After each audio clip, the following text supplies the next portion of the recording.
Good morning, I'm Bill Cook from Greenlee County Cooperative Extension. We're doing a little bit of gardening today.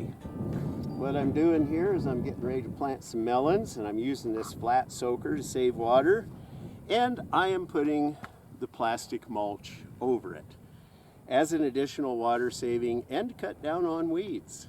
The other benefits, this dark color will warm the soil a little bit quicker, and my stuff will come up a whole lot faster.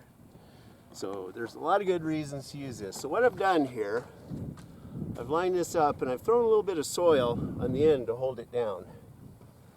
So what I do then, I just go down the row like that, and you can see I have cut a little trench on each side.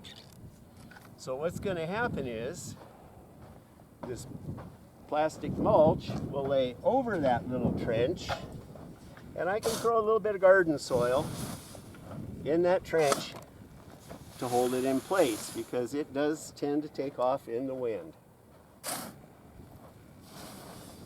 So this is how we lay the plastic mulch down. We go to the end of the row, we cut it, and we're set. So how do I plant in this?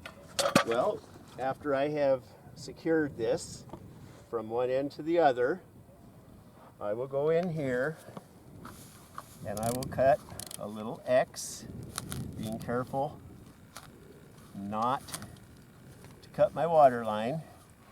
And once the soil is nice and moist, which pretty much is, I'll direct sow with seeds through the mulch, or I can even, with a little bit of care and a hand trowel, I can put sets through that.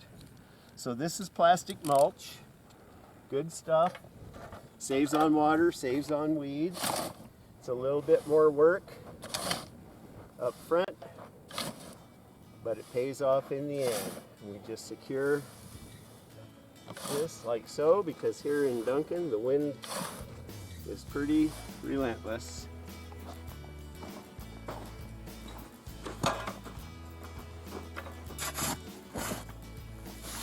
Weigh down anything that might begin to flap in the wind, because that's how it'll come up. Once it starts flapping, it comes up. And trying to put it back is a real chore.